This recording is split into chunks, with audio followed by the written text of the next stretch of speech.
I gotta ride or die.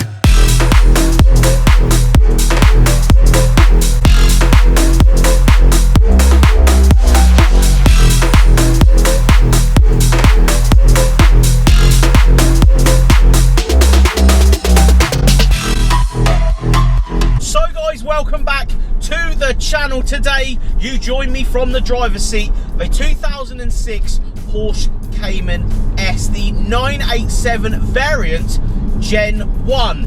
Very interesting car because these have got to the point where they're really affordable in my opinion. But as ever guys, make sure you like this video, subscribe to the channel if you haven't, but onwards to the B roads.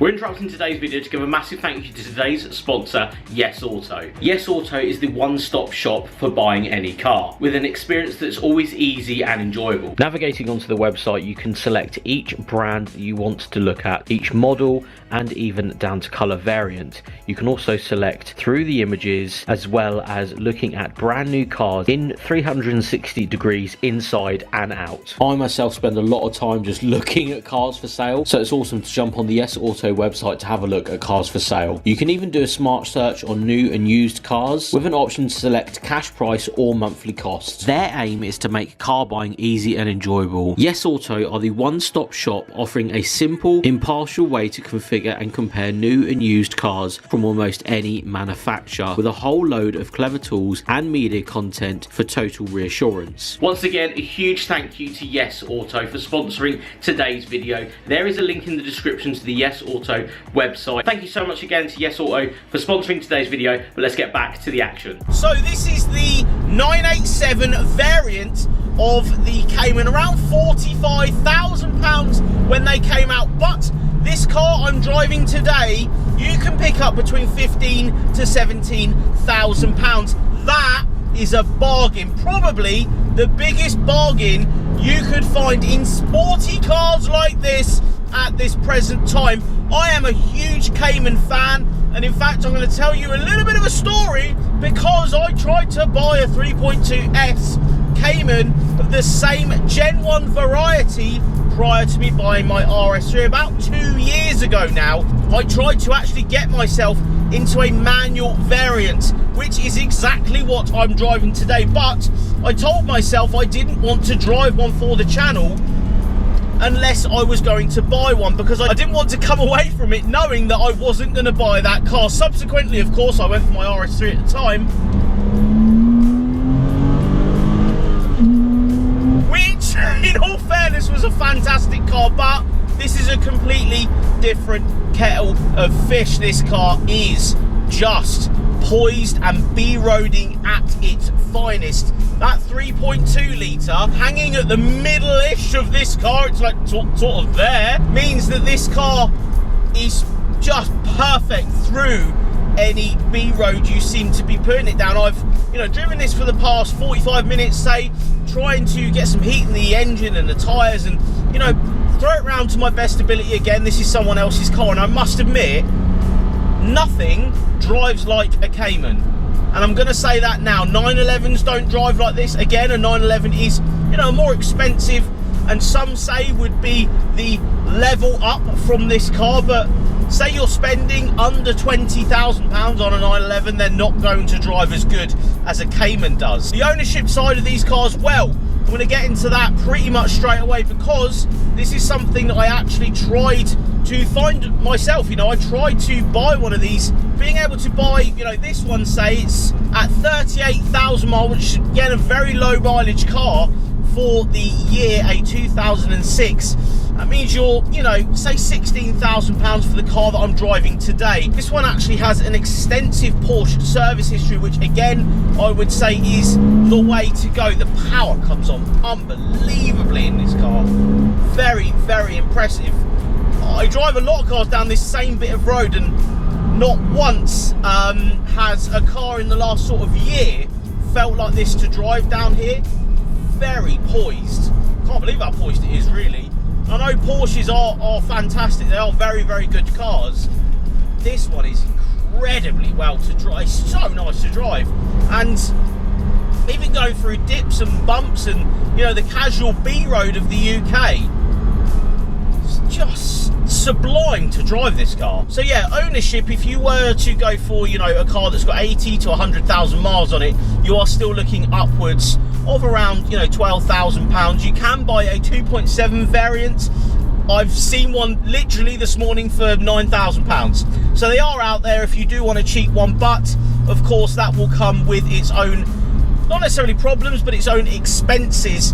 Tyres for these, if you want to put the proper tyres on them, are very expensive. I think the rear tyres on this one are about 500 quid a set if you were to go and actually change them up. Insurance wise, well, this one is actually Group 34 for insurance, which is relatively high. Again, this is a bit more of a prestigious brand, don't get me wrong, but that means, you know, prices, you know, for a 30-year-old like me wouldn't be too bad, but if you are into your 20s, will be a little bit more expensive. Tax though on this exact car, a 2006 with the 3.4 litre S engine, it's actually £550 a year. So that's a lot more than I was actually expecting it to be. I thought it was in the 300s, but again, 2006 being pretty much the crossover year for that sort of tax bracketing, so it means it's north of £500 for you to actually tax this thing. It does around 20 mpg combined with your B-road bashing and your driving through cities.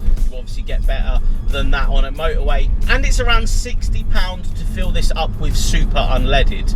Things to look out for when you're buying a Gen 1 Cayman of this generation. I think, you know, it's got the classic bore scoring or smoke coming out the back of it, because these, you know, as you drive them hard, do starve the engine of oil, which is one of the things to really point out. Of course, you can get, or I believe you can get baffled sumps for these if you were really driving it hard on track and stuff. You obviously don't want to starve the engine of oil, but that is something to look out for. Obviously, if you're going to buy one of these, make sure it's got a good service history behind it. They're expensive cars. If they go wrong, you really got to remember that although the cars are, you know, relatively inexpensive to buy and insure and, you know, run in that sense, they're incredibly expensive to not necessarily maintain. I think if you're going to go to a Porsche dealership, it's going to be expensive to maintain, but you've really got to remember that you are still buying and driving a prestigious brand that does attract a lot more money just in servicing costs, brakes, tyres, all that stuff. Second gear, power is lovely, right round to changing at 7,000 RPM, and the best thing about this car is everything is behind you. That engine note, the scream from that 3.4 litre is just literally right on my left ear. Wow, what a car. Throw it into this corner, come down, a bit of heel and toe. Short shift, yeah, that is, it feels so light on its feet, like I could drive it with my fingertips, this car. Wow, that is really, really impressive. What a lovely, lovely drive. It's so different in comparison to other cars that you do drive. You know, if you're in this same price bracket, say its competitors are, you know, a TTS, say, of a newer generation for this price, it's not the same car. It's very, very different. In fact, as you do take it round the corner, I love when you look in the mirrors, there's big bulges for the rear arches out the back. The thing to remember when you're driving one of these is that, yes, there is good weight distribution, but everything is at the rear of the car, but it just deals with it, or at least behind you in that sense, it deals with it in a phenomenal rate. I am just so impressed with this car.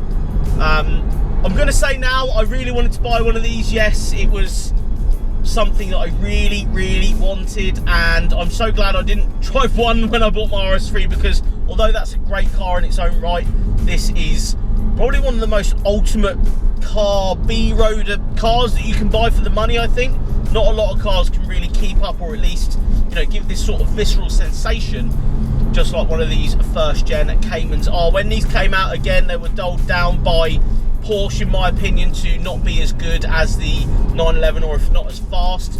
I've driven a lot of 911s, and I will buy a 911 one day. I will own one, but I genuinely think if you're you know, you want one of these and you want to get into one and you don't necessarily want to go for 911, or you're looking for a 911, have a go in one of these and see what you think, because I'm very, very impressed.